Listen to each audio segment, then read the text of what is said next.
ചന്ദ്രബോസ് വധക്കേസിൽ ജീവപര്യന്തം തടവിന് ശിക്ഷിക്കപ്പെട്ട മുഹമ്മദ് നിസാമിന് കണ്ണൂർ സെൻട്രൽ ജയിലിൽ സുഖവാസം. നിസാമിനെ 10-ാം ബ്ലോക്കിൽ താമസിപ്പിച്ചിരിക്കുന്നത് ജയിൽ ചട്ടങ്ങൾ ലംഘിച്ചാണ്. ഇവിടെ നിസാമിനൊരു സഹായിയെയും ജയിൽ സൂപ്രണ്ട് അനുവദിച്ചിട്ടുണ്ട്. കൂടുതൽ വിവരങ്ങൾ നൽകാൻ കണ്ണൂരിൽ നിന്ന് സുനിൽ ഐസക് ചേരുന്നു. സുനിൽ, എന്തൊക്കെയാണ് വിവരങ്ങൾ?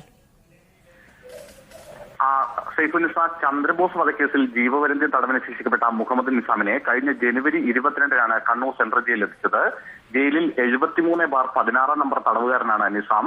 ജയിലിലെത്തി ദിവസങ്ങൾക്കകം നിസാമിനെ ജയിൽ സൂപ്രണ്ടിന്റെ നിർദ്ദേശപ്രകാരം 10-ാം ബ്ലോക്കിലെ C-11 നമ്പർ മുറിയിലേക്ക് മാറ്റുകയായിരുന്നു. മാനസിക രോഗമുള്ളവരെയും ജയിലിനുള്ളിൽ അച്ചടക്കം ലംഘിക്കുന്നവരെയുമാണ് സാധാരണ 10-ാം ബ്ലോക്കിൽ താമസിപ്പിക്കുക. ഇവിടെ പാർപ്പിക്കുന്നവരെ ജയിലിലെ ജോലികൾ ചെയ്യിക്കാറില്ല.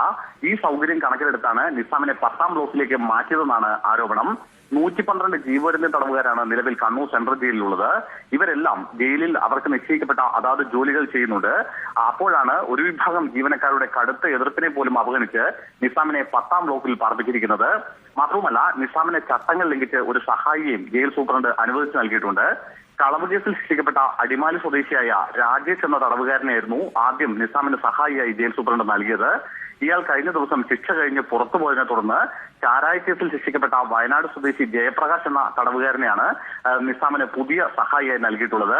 നിസാമിനെ വലത് കൈക്ക് നേരിയ വേദനയുണ്ടെന്നും അതുകൊണ്ടാണ് നിസാമിനെ ഇത്തരത്തിൽ സഹായിയെ ഏർപ്പെടുത്തിയത് എന്നുമാണ് ജയിൽ അധികൃതർ നൽകുന്ന സൂചന. ശരി സുനിൽ, ചന്ദ്രബോസ് വധക്കേസിൽ ജീവപര്യന്തം തടവിന് ശിക്ഷിക്കപ്പെട്ട മുഹമ്മദ് നിസാമിന് കണ്ണൂർ സെൻട്രൽ ജയിലിൽ സുഖവാസം. വിവരങ്ങൾ നൽകുകയായിരുന്നു സുനിൽ ഐസക് കണ്ണൂരിൽ നിന്ന്.